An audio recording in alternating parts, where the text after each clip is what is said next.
This is KGW News at noon. We start this news with this noon with some breaking news. Vancouver police are looking for the man they say crashed a stolen car, then took off.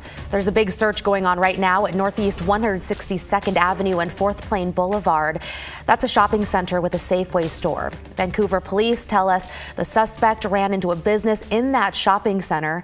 At this point, businesses are evacuated as police search for the suspect. If you're in that area, investigators want you to steer clear. We have a crew there right now and we'll update you with any new information. And right now, nearly 2,000 healthcare workers with Providence Health are on a 5-day strike. Nurses walked off the job this morning starting at 5:30. Hello, I'm Christine Pitawanich. Thank you for joining us here at noon. This strike that we're talking about will have a big impact on patients. Today, we talked with both a Providence official and nurses. We really support our nurses' right to strike. It's a decision for them in partnership with the Oregon Nurses Association. We have focused, as I think is appropriate, on ensuring that we can continue to provide safe patient care while our nurses take care of that business. And I feel very strongly that we've been able to do that.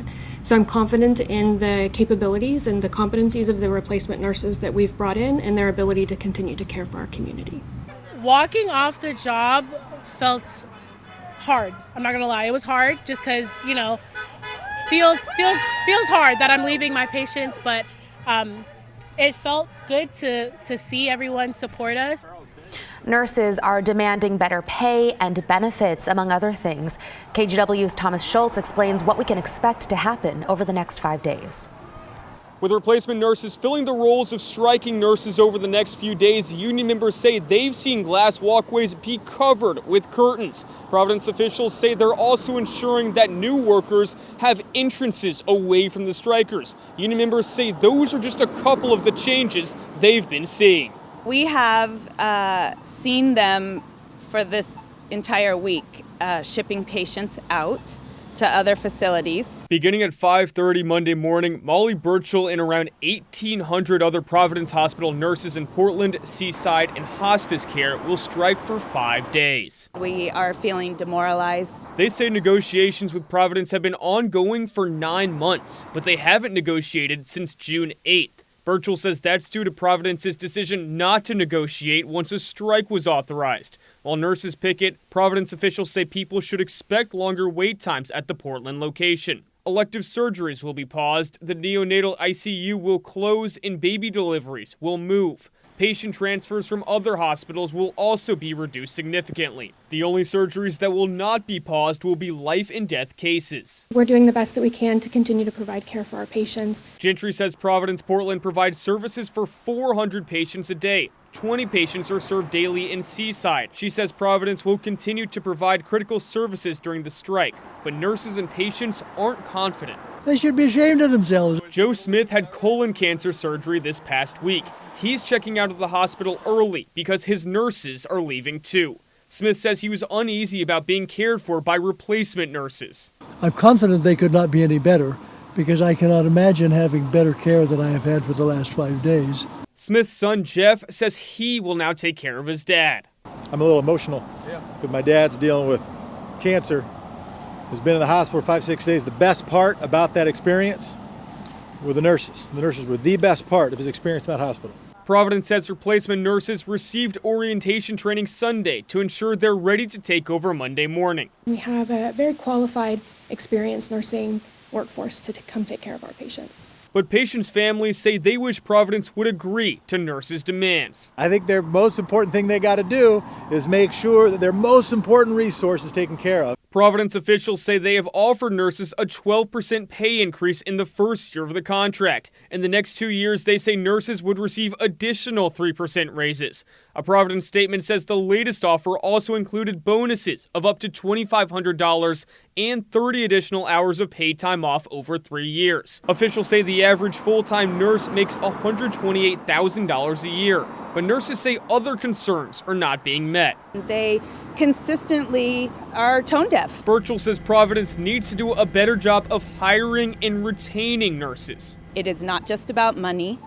It is about safe staffing. It is about adequate leave time, enough time, paid time off to take care of ourselves and take care of our families. She says nurses are also asking for more affordable health care that includes mental health care. Burchell says nurses are ready to return to work Friday night after the strike, but Providence contracted replacement nurses until Saturday morning. Providence officials declined to comment on the intricacies of the contract with replacement nurses. Providence officials say they're scheduling times to continue negotiations once the strike is over. In Portland, Thomas Schultz, KGW News.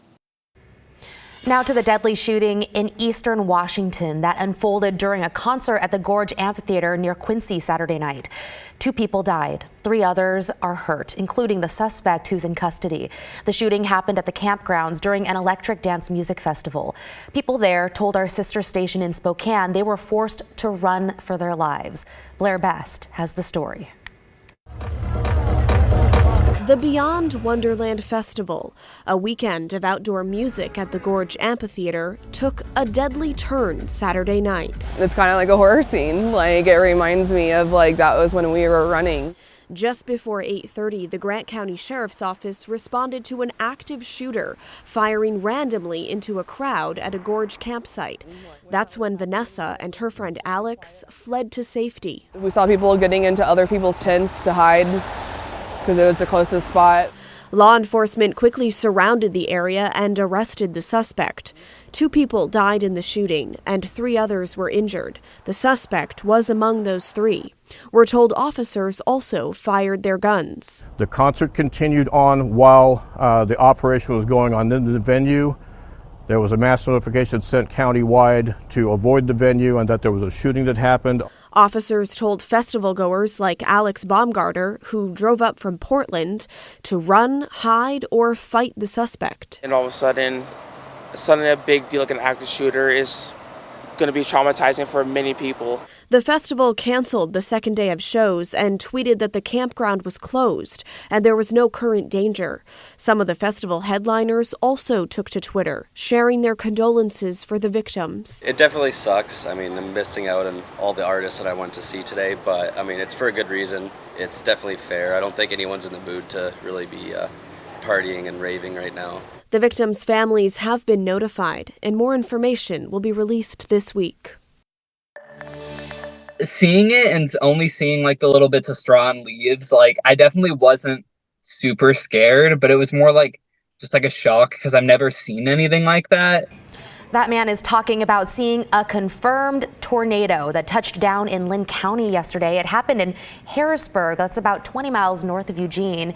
You can see the rotation as it starts to pick up a little bit of debris. Witnesses say it was on the ground for at least 2 minutes. The National Weather Service says this was an EF0 tornado and there were no reports of damage or injuries. We also saw a water spout yesterday in Camas. It formed around 9:30 yesterday morning. It started out pretty weak, but gained a little bit of steam as it moved across the water.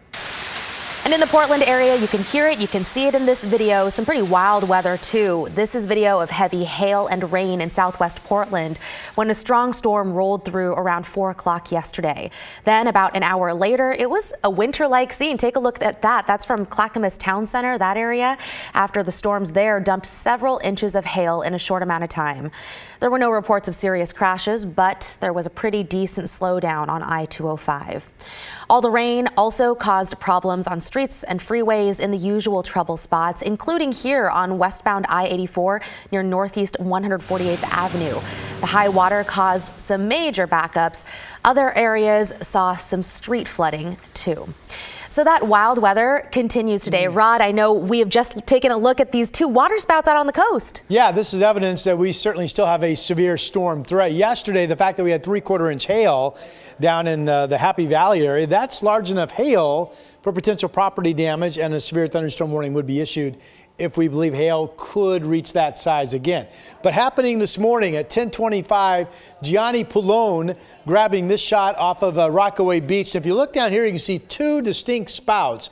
The Weather Service says these spouts dissipated. They're now saying they saw 2 more for a total of 4, which is a little different what this initial report is. But this was off of Rockaway Beach. So what's happening out in the Pacific? Well, that's where the low pressure center is sitting. These spouts forming out in that leading front quadrant of this low, that would be kind of the max spot for instability. This is the center, the low of a cold pool of air, which is the major source for why we're getting these explosive convective heavy showers. A lot of shower activity on the radar right now. So far, most of it's gentle, but there are some yellow colors. That would be some moderate rain rates starting to mix in. And maybe just south of Kingdom City, right in there where you see a bit of orange, there's some hail being reported from that. Otherwise, we're getting some breaks in the action. Here's Chinook Winds Casino Resort in Lincoln City, where it's 59 degrees. Here's more of a stormy sky from the Oregon Garden camera out in Silverton, and then downtown Portland with the current number sitting at 59. Low 60s today.